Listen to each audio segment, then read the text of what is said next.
자, 안녕하세요. 예. 오늘 특별한 또 성찬을 맞이했습니다.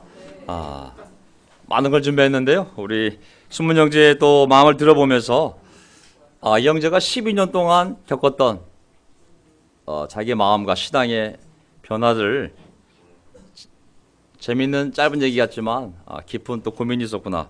자기의 또 교회를 떠나 있는 시간 통해서 자신의 삶을 성찰해보고 또 그런 변화 속에서 어떻게 다시 하느님 앞에 나오게 되었는지 짧은 시간이지만 정말 많은 걸 준비해서 알려준 것 같습니다.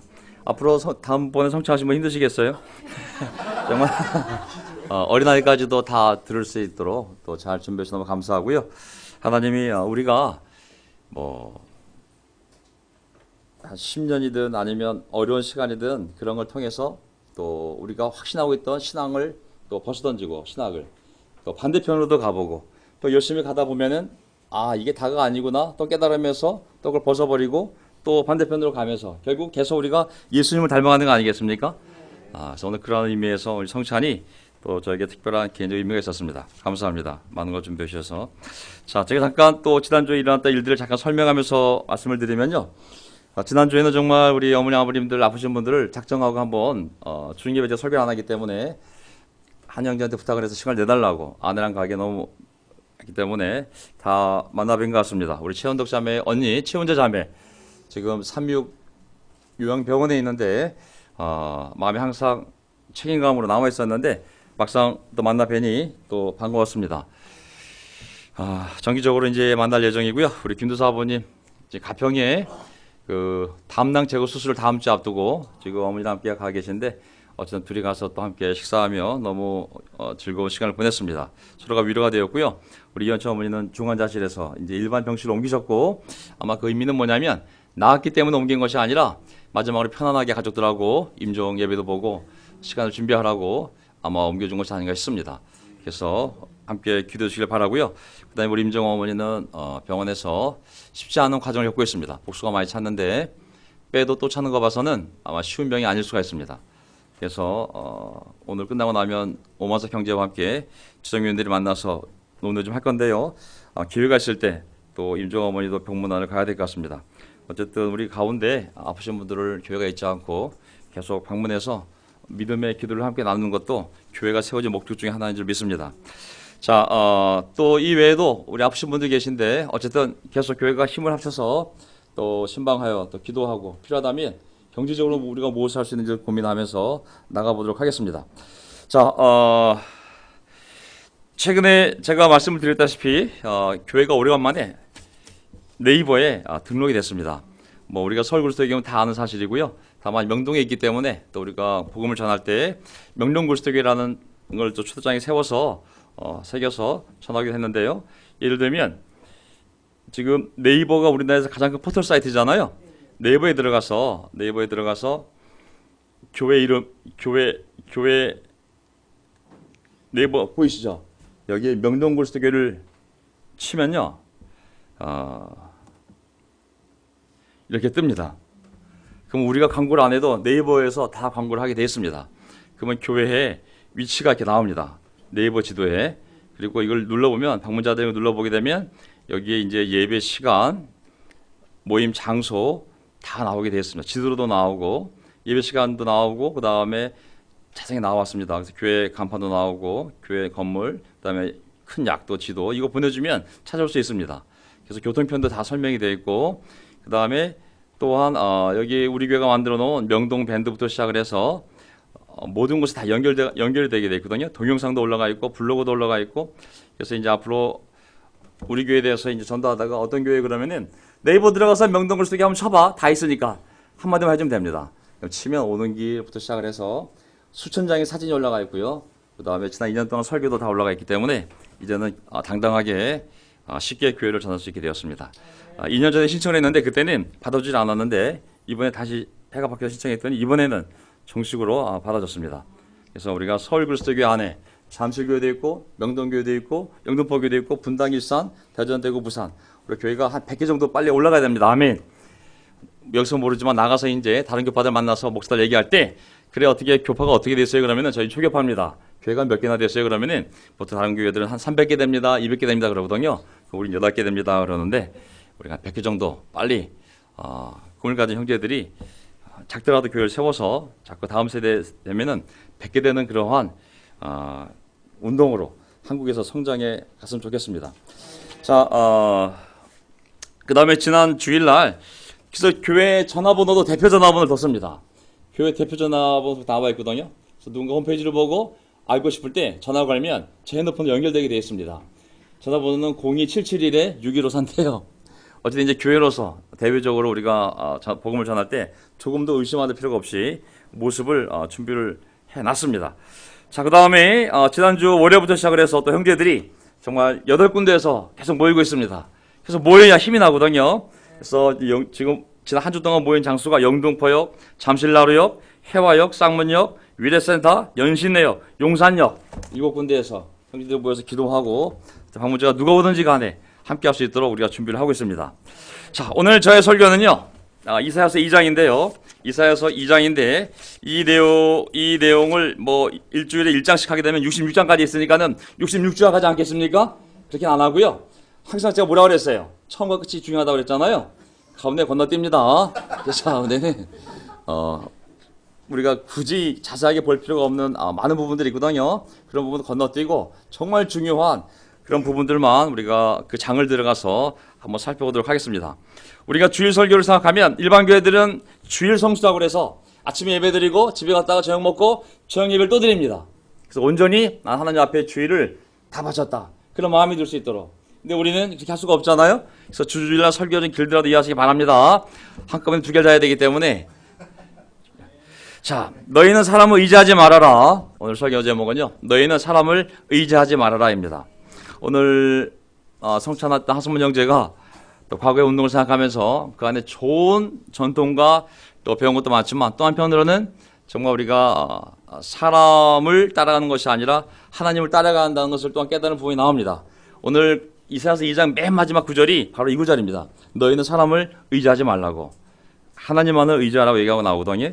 그러면서 주제는 그리스도인들이 할지라도 영광을 경험할 수 있고 수치를 경험할 수 있습니다. 교회도 마찬가지고 운동도 마찬가지고 가정도 마찬가지고 우리가 그리스도인들이 하나님 주는 영광도 함께 누릴 수 있지만 우리가 또 길을 빗나가게 되면 하나님이 허락한 수치도 우리 인생에 경험할 수가 있습니다. 이 모든 게 하나님의 주권적인 섭리 가운데 있는데요. 오늘은 이 주제를 가지고 2장을 보도록 하겠습니다. 자, 오늘 이사야서 2장을 보게 되면 요점을 미리 정리해 보면 구약의 마지막 날에 창세기부터 시작을 해서 거기에 이제 노아부터 시작을 해서 아브라함으로 시작을 해서 결국은 예수님 오시기 전까지 모든 인간의 이 역사, 이 구약 시간의 마지막 날에 하나님께서 직접 이 땅에 내려와서 어떻게 인간이 구원을 받을 수 있는지 구원의 길을 가르칠 것을 예언하고 있습니다. 그래서 이사야서가 정말 대단하거든요. 창세기부터 시작을 해서 창세기 1장 1장부터 시작을 해가지고 하나님 선택한 백성들 이스라엘 민족까지 포함을 해서 포로로 끌려가고 다시 돌아왔다가 결국은 가장 중요한 역사 중에 하나가 뭐냐면 하나님의 아들이 이 땅에 직접 내려오는 사건이거든요. 바로 그날에 그 구약의 마지막 날에 하나님이 직접 구원의 길을 가르쳐 줄 거라고. 그때 사람들이 그 길로 다 몰려올 거라고 얘기하는 몰려올 거라고.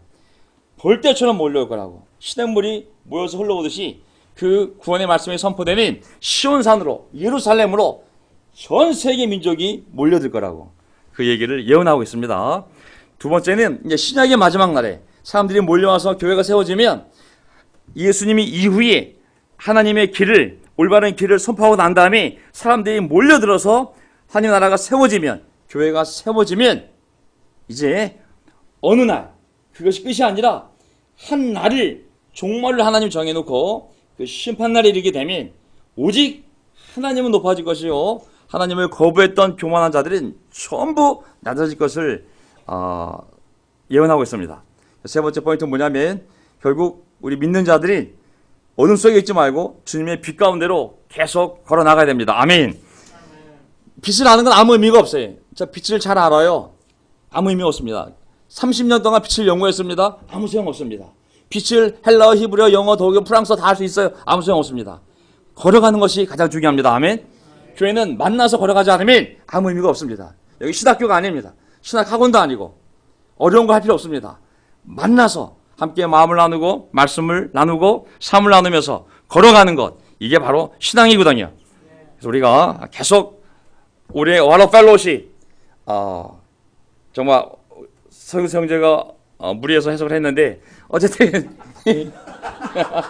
놀라운 교제가 아닌가. 그래서 지금 제가 서 있으면요, 교회가 좀 커 보여요. 12명이 더 있기 때문에 저쪽에 약간 좀 커 보여요. 제가 아내한테 여보 저거 하나 더 저기서 붙이면 24명이 오는 건데 금방 100명 돌파하네 우리. 제가 교회가 아주 따뜻해 보입니다. 예, 아주 커 보여요 지금. 그래서 올해 주제가 교제거든요. 예, 만나지 않고는, 희생하지 않고는 빛 가운데로 걸어가는 것이 어렵습니다. 자, 이사야 2장 1절부터 한번 시작을 해보겠습니다.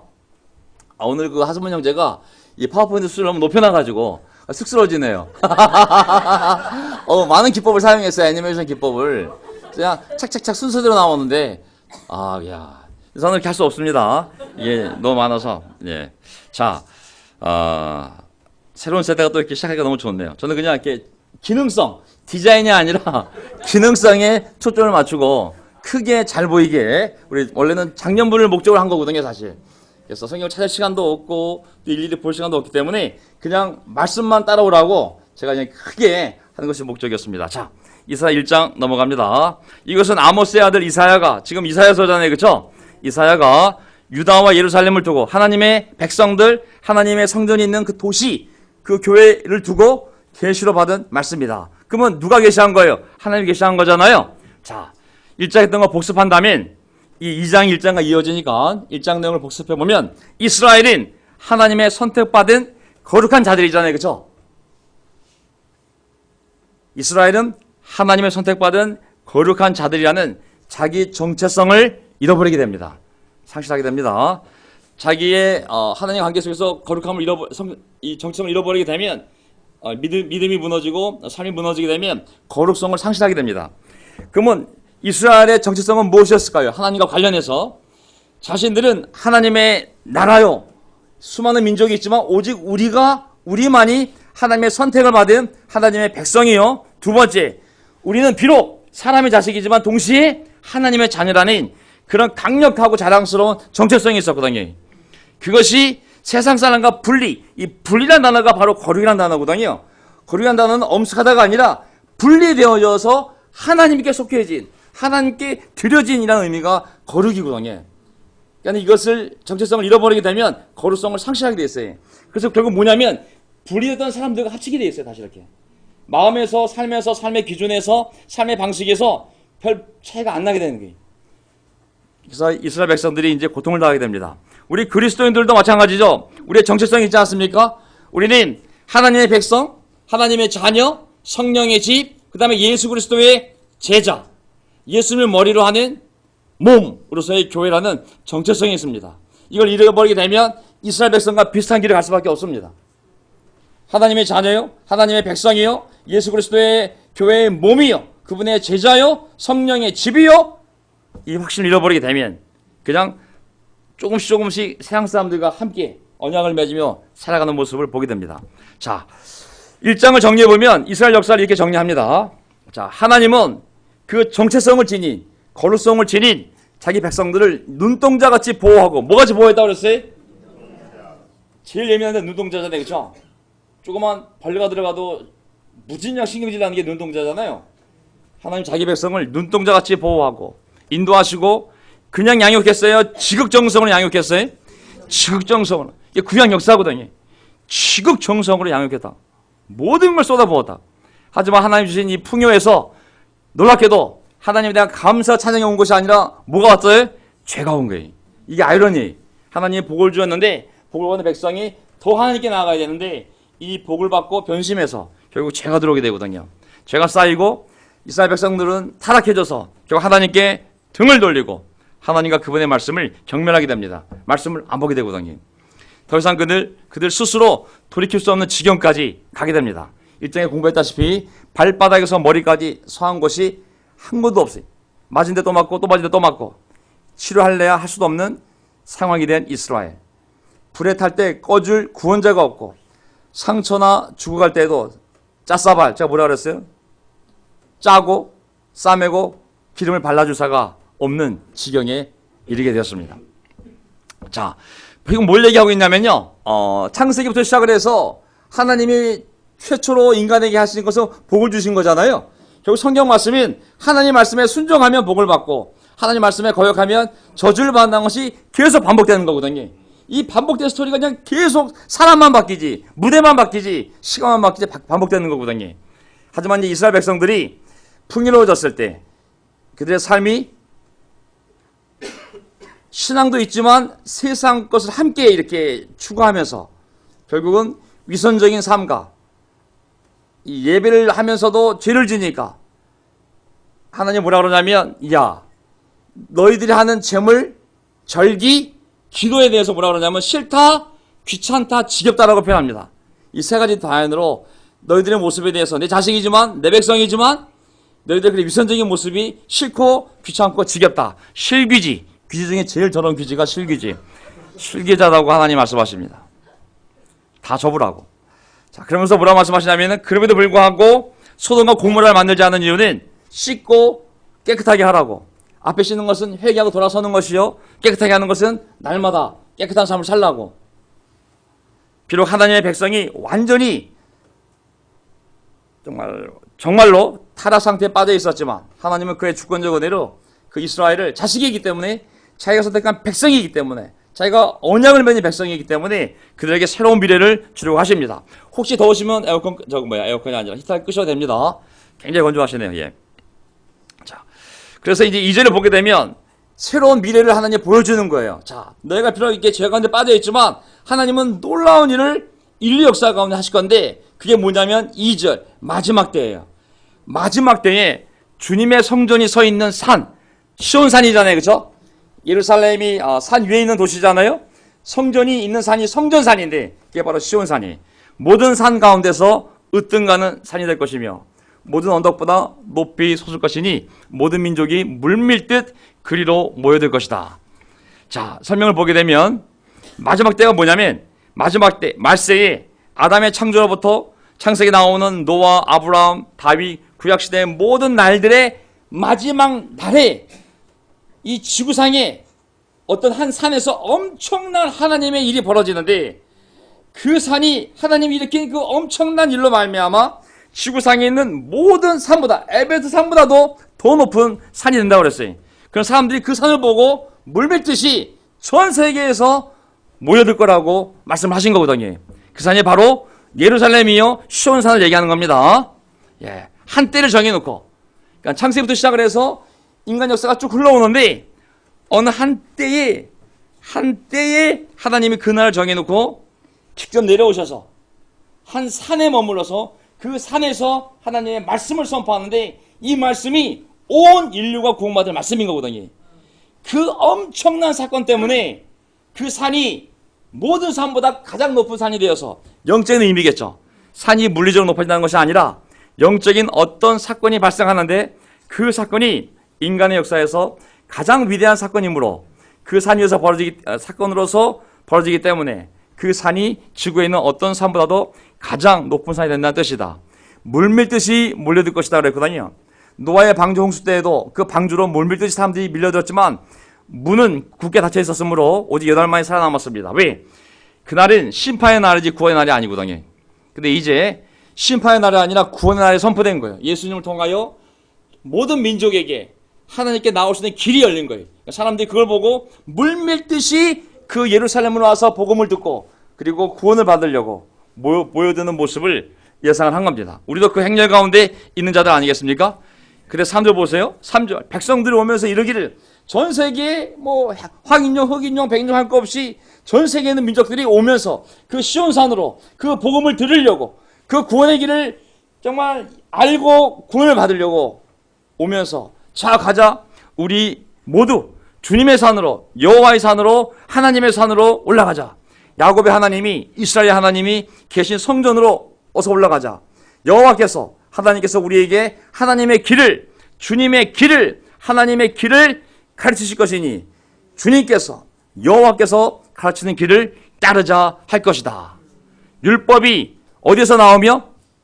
그 산 이름이 시온입니다. 시온에서 나오며 주님의 말씀이 예루살렘에서 나온다. 예루살렘은 도시 안에 있는 한 산이 바로 시온산이니까 바로 그곳이 성전이 있는 곳이고 그곳에서 주님의 말씀이 선포되었으므로 사람들이 그 길을 찾아 그 길을 따라가자고 배우자고 따르자고 사람들이 서로 격려하며 너 에어라인 어디로 가냐? 대한항공으로 가니? 난 아산으로 가는데 전 세계에서 모여들 거라는 것이죠. 핵심 단어가 뭐냐면 보세요. 파란색 글 보세요. 처음에 이스라엘 백성들에게 시내산에서 하나님의 말씀이 주어졌죠.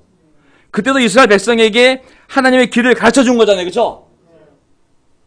이스라엘 백성들은 그 길을 따라가면 되는 거잖아요. 그렇게 이스라엘 백성들이 따라 살 수 있는 하나님의 말씀이 시내산에서 한번 선포가 되었어요. 하지만 이제 이 말씀은 이스라엘 민족을 위한 말씀이 아니라 모든 인류가 구원을 받을 수 있는 말씀이기 때문에 그 말씀이 어디서 선포가 된다 그랬어요? 예루살렘에서 시온산에서 선포가 되는 거예요. 그래서 새로운 언약이 온 인류를 향한 언약이 선포되는 거기 때문에 그 길을 배워야만 되고 그 길을 따라 살아야만 올바른 인생이 되는 것입니다. 아멘.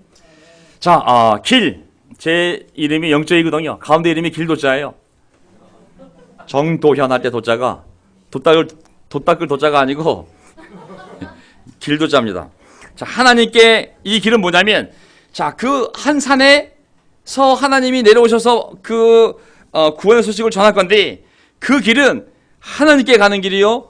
도덕적으로 의롭게 살 수 있는 유일한 길이요. 영원한 생명으로 가는 길이요. 참된 지혜로 가는 길이요. 그러기에 진리의 길이요. 의의 길이요. 바른 길이요. 생명의 길이라고 그랬어요. 그 길을 하나님이 직접 오셔서 가르칠 거고 우리는 그 길을 따라 살면 된다고. 전부 그 산으로 가자고 말씀한다고 그랬잖아요. 예수님 뭐라고 말씀하셨어요? 오셨을 때 나는 길이라고 그래요. 진리고 생명이라고. 나를 통하지 않고는 아버지께 인간이 가는 길이 하나밖에 없어요. 그 길이 뭐예요? 예수예요. 예수. 예수를 통하지 않고는 하나님께 갈 수가 없는 거예요. 왜? 그게 길이거든요. 예수가. 예수님이 열어주신 새로운 살 길이 있는 거예요. 지성소가 예수님이 십자가 죽었을 때 찢어졌잖아요. 그렇죠? 인간이 지성소에 들어갈 수 있는 하나님을 바로 만나볼 수 있는 길이 열린 거잖아요. 예수님이 열어준 새로운 길은 뭐예요? 예수님이 자기 몸으로 열어준 길인 거거든요. 예수 외에는 아버지께로 나갈 길이 없습니다. 아멘. 마음의 뜻도 인간이요. 알라는 사람이 만든 허구의 신이요. 부처도 인간이요. 공자도 인간이요. 또 뭐가 있어요? 힌두교는 3만 명이 넘는 3억이 넘는 신이 있는 말도 안 되는 인간이 만든 허구의 종교요. 오직 예수만이 하나님이 우리에게 보여주신 유일한 진리인 것이죠. 하지만 많은 사람들은 그릇된 길, 잘못된 길로 빠져서 사람을 멸망으로 이끄는 길로 많은 사람들이 가고 있는 것이죠. 너무나 많은 사람들이 이 하나님이 우리에게 가르쳐준 길을 따르지 않고 멸망으로 이끄는 넓은 길을 가는 사람들이 많다고 성경에 나와 있습니다. 이스라엘 백성들도 그 길을 잘 가다가 이방의 신들을 보면서 이방 사람들이 잘 먹고 잘 사는 거 보면서 그만 등을 돌리고 이 잘못된 길을 따라갔기 때문에 예수님 오셨을 때 뭐라고 그랬어요? 이스라엘의 길 잃은 양들이라고 그러거든요. 이스라엘은 뭐라고 그러냐면 길 잃은 양들의 무리라고 그러거든요. 잘 따라오다가 그만 등을 돌리고 이방신과 세상을 돌아버렸기 때문에 길 잃은 양들이라고 표현하고 있습니다. 로마 3장 12절 보게 되면 예수님 오셨을 때 하나님 보시기에 모두가 곁길로 빠져서 쓸모가 없게 되었다. 정말 하나님의 길이 있는데 다른 길을 가고 있으니 가봐라. 결국 뭐가 있나? 거기 죽음밖에 없고 결국 상처밖에 없고 영원한 하나님의 심판밖에 없는 길. 그 길로 사람들이 열심히 가고 있다고. 3장 16절 그들이 가는 길에는 파멸과 비참함이 있다고. 눈에 보이기에는 성공의 길 같지만 예수라는 그 길을 가지 않으면 반드시 파멸과 비참함이 있다고. 3장 17절 그들은 평화의 길을 알지 못한다고. 오직 평화는 아까 하소명자 자기 성찬한테 마지막에 나눴지만은 하나님과 영적으로 일체가 됐을 때 평화가 있는 겁니다. 아멘. 평화라는 단어가 하나가 되대. 사람이 하나님과 한 마음이 되면 평화가 있습니다. 아멘. 사람이 막 아무리 고통을 줘도 내가 하나님 안에서 하나가 됐으면 마음이 평화로워요. 근데 100평짜리 아파트에 통장에 잔고가 100억이 있고 몸은 하나도 아픈 데가 없지만 하나님과 하나가 안 되면 인간은 어떻게 프로그램이 되어 있냐면 불안하게 되어 있어요. 그냥 불안하게 되어 있어요. 왜냐면 죽어야 되니까. 하나님과 하나가 되지 않으면 두려움과 불안함이 영원히 떠나갈 수가 없어요. 그들은 평화의 길을 알지 못한다. 왜? 하나님이 직접 가르쳐준 그 길을 걷지 않을 때 절대로 거기에는 평화가 있을 수가 없습니다. 그래서 결국은 4절을 보게 되면 잘 아는 구절들이 나옵니다. 뭐 민족들 사이의 분쟁을 판결하시고 뭇 백성 사이의 갈등을 해결하실 것이니 이 해결이 되면 더 이상 싸우지 않고 칼을 쳐서 뭐 보수를 만들고 창 쳐서 남 만들고 나라와 나라가 칼을 들고 서로 치지 않을 것이니 다시는 군사훈련도 하지 않을 것이다. 언제? 오직 여호와께서 하나님이 그들 사이의 중재자가 되어서 그들을 판결하고 해결해 줘야지만 이런 모습이 나오는 것입니다. 아멘. 자, 하나님의 말씀이 먼저 있고 그 말씀을 통하여 올바른 길을 깨닫고 그 길을 사람들이 살아갈 때, 따라갈 때 이런 일들이 벌어질 수 있는 거거든요. 어떤 가정에도 남편과 아내가 이혼 직전까지 싸우다가도 그 가정 안에 하나님의 말씀이 통치할 수 있는 믿음이 있다면 평화를 만들 수 있습니다. 아멘. 왜 아멘이 안 나오시죠? 안 됩니까? 그 말씀의 문제가 아닙니다. 두 분의 신앙의 문제지. 예. 예. 아니 믿지 않는 두 분을 하나를 만드는 것을 심리학자들이 많이 하지만 다시 옛날로 돌아가거든요. 하지만 두 사람이 회개하고 하나님 안에 있으면 이 말씀의 가르침의 지배를 받으면 하나 될 수 있는 엄청난 희망이 분명히 있어요. 이거 심리학으로도 안 되고 교리도 안 되고 오직 하나님의 말씀이 유일한 진리의 길임을 믿는 두 사람이 있을 때, 그 공동체가 있을 때 얼마든지 가능한 모습입니다. 자, 부부관계도 공동체도 분쟁 해결을 하나님의 말씀이 궁극적 기준이다. 하나님께서 그들의 삶을 통치하실 때 말씀이 있는 곳에, 그 길이 있는 곳에 평화가 있습니다. 말씀으로 지배되지 않는 자들의 공동체 안에는 평화를 만들 수가 없어요. 참된 평화를. 그래서 예수님이 5절에 말씀하십니다. 오너라 야곱 족속아 주님의 빛 가운데서 걸어가자. 저도 사실 교회를 30년 동안 이제 이 교회를 보면서 뭐 옛날에 다니던 교회도 있었지만은 어쨌든 이 교회에 와서 전임을 하고 20몇 년이 지났는데 수많은 공동체에 있었고요. 뭐 서울에 뭐 대구에 부산에 또 서울 안에서 돌아다니고 많은 변화들이 있었는데 많은 갈등도 있고 다름도 있고 다툼도 있고 좋은 분열도 있었고 나쁜 분열도 있었고 근데 궁극적으로 하나님의 말씀이 우리를 지배하면 희망이 있습니다. 그게 길이기 때문에 그 길로 갈 수밖에 없어요. 근데 그 길을 굳이 거두려고 하지 않으면 하나님을 만나는 것이 어렵습니다. 오늘아 야곱 족속아 주님의 빛 가운데서 걸어가자. 주님의 빛 가운데서 걸어가자. 결국 이스라엘 백성들은 주님의 빛 가운데서 걸어가다가 어둠으로 넘어가 버렸어요. 다시 들어오라고. 세상 사람들도 이제 주님의 말씀을 듣고 시온산으로 몰려드는데 너희들은 이미 시온산에 있는데 왜 거꾸로 어둠으로 가려고 그러냐고. 안 믿는 수많은 민족도 이제 하나님의 말씀을 듣고 시온산으로 올라가자 서로 격려하며 주님께서 우리 가르치실 것이니 우리는 그 길을 따르자 서로 격려하며 시온산으로 거꾸로 몰려오고 있는데 왜 너희들은 거꾸로 내려가서 어둠 속에 살려고 그러냐고. 다시 주님의 빛 가운데서 함께 걷자고. 이미 알고 있는 말씀, 이방 민족이야 모르기 때문에 배우려고 오지만 너희는 이미 아브라함 때부터 시작을 해서 하나님의 선택을 받고 정말 그 말씀을 다 알고 있는데 그 알고 있는 말씀대로 이제 걷자고 살자고 모이자고 얘기를 하고 있는 거죠. 더 이상 어둠 속에 있지 말고 두려움 속에 살지 말고 죽음 뒤에 희망 없는 삶을 살지 말고 빛 가운데서 함께 걸어가자, 살아가자고 이스라엘 백성들에게 공고를 하는 것입니다. 만약에 그들이 떠나가는 거죠. 마음속에서 하나님에 대해서. 하지만 6절 주님께서는 여호와 하나님을 얘기하는 거죠. 여호와 하나님의 백성 야곱 족속을 버리셨습니다. 왜 버렸냐면 그들에게는 동방의 미신이 가득합니다. 그들은 블레 사람들처럼 점을 치며 그리스도인들인데 점을 치러 다니는 거예요. 미아리로. 이방 사람의 자손과 손을 잡고 언약을 맺었습니다. 하나님과 언약을 맺은 백성이 이것만으로는 안 돼. 다른 이방 신들과 다른 백성들과 함께 언약을 맺었습니다. 왜 그렇게 됐냐면요. 설명 보세요. 하나님이 자신의 백성인 이스라엘을 버린 이유는 빛의 백성이 어둠의 백성의 경제력과 그들의 문화력과 군사력에 압도되어 그들과 섞여버린 거예요. 섞이면 거룩성을 상실하는 겁니다. 거룩이라는 것은 분리를 얘기하는 거예요. 함께 살고 있어도 기준, 삶의 목표 이런 것들은 분리되어 있어야 되는 거예요. 하지만 섞이면서 믿음도 잃어버리고 삶의 꿈도 잃어버리고 그들의 하나 되면서 거룩성을 상실한 것이거든요. 빛이 어둠을 이겨내야 하는데 거꾸로 빛을 잃어버리니까 그만 어둠에 빛의 자녀들이 갇혀버리게 된 것이죠. 절대 기쁘지가 않은 게 하나님의 백성이 어두워진 거죠. 7절. 왜냐하면 보세요. 7절. 그들의 땅에는 은과 금이 가득하고, 잘 보세요. 이스라엘 백성들이 빛의 자녀지만 어둠의 백성이 된 거예요. 그러니까 빛으로 나오라고 그런 거잖아요. 그렇죠? 여기 보면은 야, 빛 가운데를 걷자고. 왜? 너희들이 어둠 가운데 있으니까. 하나님은 너희들을 버렸다고. 왜 버렸냐면 너희들 삶에 막 미신 믿고 막 점치고 이방 사람들처럼 똑같이 사니까 하나님이 도저히 용납할 수 없어서 너희들을 버렸다고. 근데 그들 삶이 물질적으로는 어렵지 않아요. 7절. 그들의 땅에는 은과 금이 가득하고 보화가 셀 수 없이 많습니다. 잘 보세요. 지금 하나님은 버렸는데 버려진 사람들의 삶의 수준이 결코 낮은 게 아니에요. 은과 금이 가득하고 부어가 셀 수 없이 많고 그들의 땅에는 군마가 가득하고 병거도 셀 수 없이 많습니다.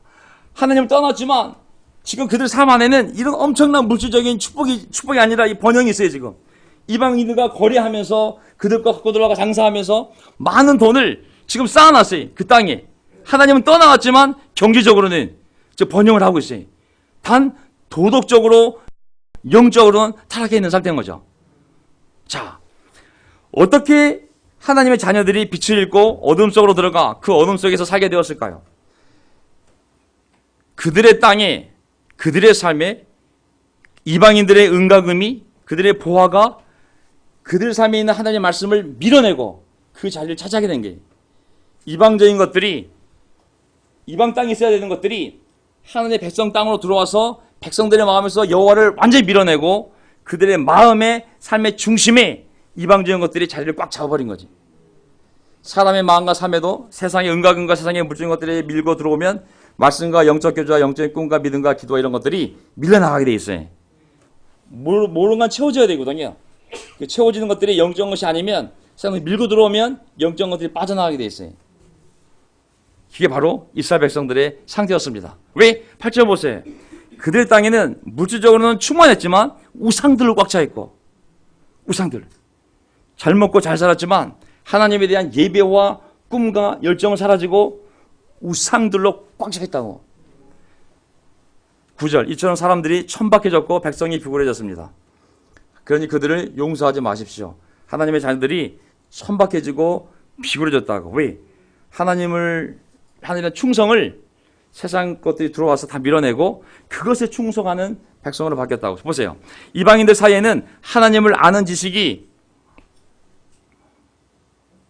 충만한 게 아니라, 제가 이렇게 얘기했죠. 이방인들 사이에는 하나님을 아는 지식이 충만하지만, 이거 나중에 이제 시간이 지나게 되면 시온산에 와서 이방 족속들 배웁니다. 가가지고 야, 이게 하나님 말씀이구나, 이게 구원이구나. 우리 이방 족속들은 예루살렘에 와서 말씀을 배워서 고국에 돌아가 열심히 하나님의 말씀을 전하는데, 거꾸로 하나님의 성전이 있고 하나님의 아들이 와서 복음을 전하는 그곳에서는 하나님의 백성들이 그걸 거부함으로 말미암아 더 하나님을 알지 못하고, 진짜 하나님의 신전이 있는 곳이 가장 영적이 되는데 하나님의 신전이 있고 말씀이 있고 지혜가 있는 그 도시가 오히려 하나님을 모르고 우상만이 가득한 역설적인 모습이 되는 거거든요. 말씀과 영적인 것들은 사라지고 세상의 꿈과 세상의 신과 재물을 섬기는 하나님의 백성들이 되는 비극이, 역설이 바로 이스라엘 땅에서 발생했던 것입니다. 하나님의 꿈을 잃으면 안 됩니다. 아멘. 요것만 하고 끝내겠습니다. 지금 몇 절까지 했죠? 8절 다음 9절이죠? 9절에서 끝내겠습니다. 이게 20 몇 절까지 있는데 9절 끝내고 다음 시간에 하도록 하겠습니다. 우리가 하나님의 꿈을 잃으면 안 됩니다. 아멘. 왜 안 되냐면요, 제가 용산역에서 매주 목요일날 이제 모임이 있습니다. 형제들이 모이는데 어느 날 이게 시간이 다들 안 맞아가지고 동갑이하고 저 둘이 만나게 됐습니다. 이번 주 용산역에서 저 둘이 만나서 하나님의 꿈에 대해서 얘기를 했습니다. 그래서 한번 캠퍼스에 우리 호진 형제가 성균관대 바로 앞에 라멘 앤 재즈라는 가게를 열어서 이미 센터가 구축이 돼 있으니 거기를 성지로 삼아 한번 캠퍼스를 시작해보라고. 영적인 꿈을 세상적인 꿈으로 대체하면 비극으로 끝나는 게 이스라엘 역사거든요. 그랬더니 동갑 애기가 형님 대학생이 한 명도 없지 않습니까 현재. 그래서 준비해야 한다고. 준비해야 대학생이 올 때 도와줄 수가 있다고. 우리가 어떤 교회를 세우고 싶은지 어떤 꿈을 가진 교회이기에 사람들에게 우리와 함께 이렇게 하나님의 기뻐하실 진정성 있는 신앙 공동체를 함께 세워져 갈 것인지, 그 꿈이 있어야지만 사람들은 그 꿈을 보고 이 땅에 수많은 교회가 있지만 더 큰 교회도 있고 더 성가대 잘하고 더 주일학교 좋고 더 설교 잘하는 많은 교회들이 있지만 난 너희들과 함께 하고 싶다. 그 영광을 줄 수 있는 우리의 꿈이 있어야 되거든요. 그래야 동지애를 갖고 함께 가족으로서 그 꿈을 이루기 위해 우리가 겪는 어려움도 작아 보이고 난간이 와도 뚫고 나갈 수 있는 힘이 생기고 확신을 갖고 정말 살 수 있는 그런 꿈을 가져야 합니다. 아멘. 그런 꿈이 있었기 때문에 이 그리스도교회가, 국제 그리스도교회가 처음에 왔을 때 말도 안 통하고 정말 때를 쓰는 것처럼 우리만 구원받았다고 막 했을 때도 사람들이 손깍지를 해도 뚫고 나갈 수 있는 힘이 있었고, 그 과격한 영적인 그 꿈이, 옳고 그름을 떠나서 그런 과격한 영적인 꿈이 사람들을 모으는 힘이 됐던 거예요. 바로 옆에 동네가 있는데, 바로 옆에 내가 30년 다니는 교회가 있는데 왜 여기를 떠나서 여기 왔겠어요? 대부분의 사람들이 자기가 세례받은 거, 자기가 20년, 30년 어렸을 때부터 모태신앙으로 집사, 권사, 청년회장을 하던 사람들이 이 교회에 온 거예요. 왜 왔을까요? 그들에게 영감을 불러일으키는 이 공동체의 신앙과 꿈과 삶이 있었기 때문에 사람들이 기꺼이 기존의 모든 걸 버리고 여기에 올 수 있는 근거와 용기가 있었던 거거든요. 그것이 무서운 교류만 있으면 안 돼. 예를 들면 정말 사람들이 너무 무서워서 야, 이 교회 올 수밖에 없구나 하고 오면 안 되는 거예요. 교류만 있는 교회는 무서운 교회거든요. 뭐 예를 들면 우리가 유일한 구원받은 교회야. 우리는 정말 완전히 솔드아웃된, 전부 헌신된 목사 같은 사람들로만 구성되어진 엘리트 같은 교회야. 일반 교회는 죽어가는 교회야. 그럼 구원이 없어. 여기에만 구원이 있고 우리는 완전히 솔드아웃된, 정말 하나님에서 100% 바친 제자들로만 구성되어 있는 교회야. 너 어디 있어야겠어? 두려움을 불러일으키는 교회가 아니라 십자가의 따뜻한 사랑, 부활의 능력을 지닌 십자가 공동체, 부활의 공동체로서 사람에게 영감을 줄 수 있어야 되는 것이지. 무서운 교리로 사람을 데려올 수는 있지만 두려움을 가지고 사람이 신앙을 끌고 갈 수가 없습니다. 우리를 끌고 갈 수 있는 힘은 두려움이 아니.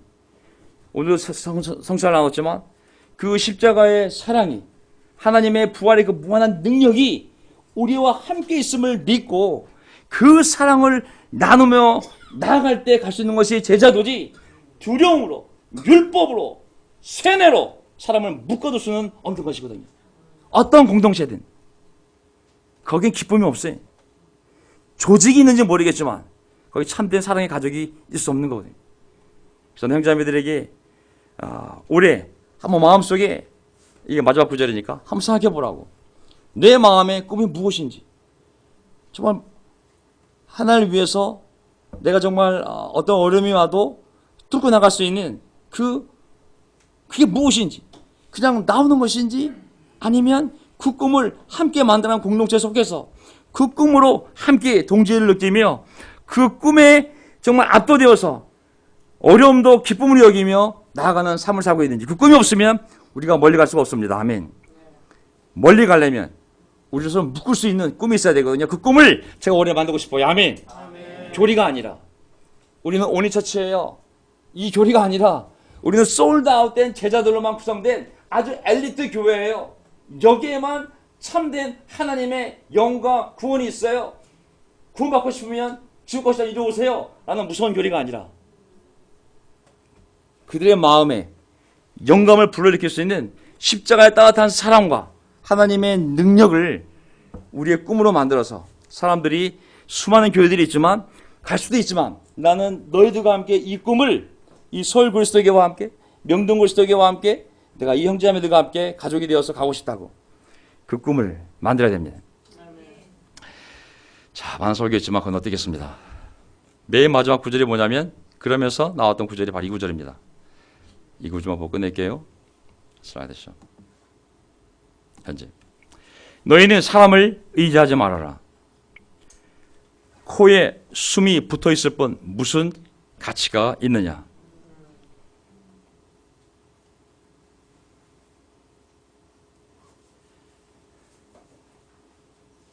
하나님을 신뢰하고 하나님을 의지하는 얘기 아니겠습니까?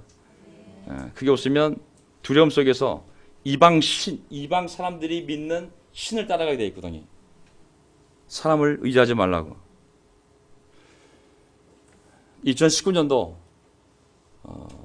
한번 우리가 가고자 하는 길을 다시 한번 확인해 드리면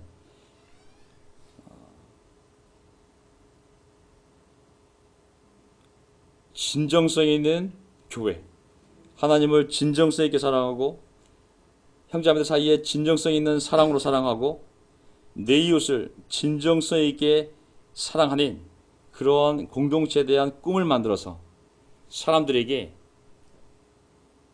이 길을 함께 가지 않겠냐고. 우리가 부족하지만 교파도 없지만 작지만 우리는 이런 진정성 있는 사랑을 가지고 하나님과 형제자매들과 이웃들을 사랑하고 싶은 교회라고. 물론 거기에 우리 안에 교리도 있지만 그러한 무서운 논리적인 교리가 아니라 이 꿈을 가지고 우리 방문자들에게 성경 공부를 하고 그들이 사람을 의지하지 않고 그 꿈을 보고 하나님을 보고 결심할 수 있는 교회가 되기를 간절히 바랍니다. 아멘. 이 얘기를 꼭 하고 싶었어요. 언젠가. 이 운동을 세운 킴맥현 형제, 이 운동 떠난 지 오래됐습니다. 이미 다른 운동 만들었고 다른 교회 세웠고 이 교회 비난하고 있어요. 이 교회를 세웠던 용훈형도 이 교회를 떠났어요. 다른 교회를 잘 다니고 계시고 아이들도 다 결혼했습니다. 우리가 사람을 의지하게 되면 이 교회를 달 수 없는 거예요. 우리는 하나님을 보고 이 교회에 왔고 하나님의 꿈이 우리 가슴에 있고 다 떠나도 하나님의 말씀은 변하지 않기 때문에 운동도 사라지고 공동체도 사라지고 사람도 살 수 있지만 하나님의 말씀은 영원히 서 있다고 그랬거든요. 그 말씀을 붙잡고 진정성 있는 사랑을 해나가는 우리 명동 그리스도교가 되기를 바라면서 설교를 마치겠습니다.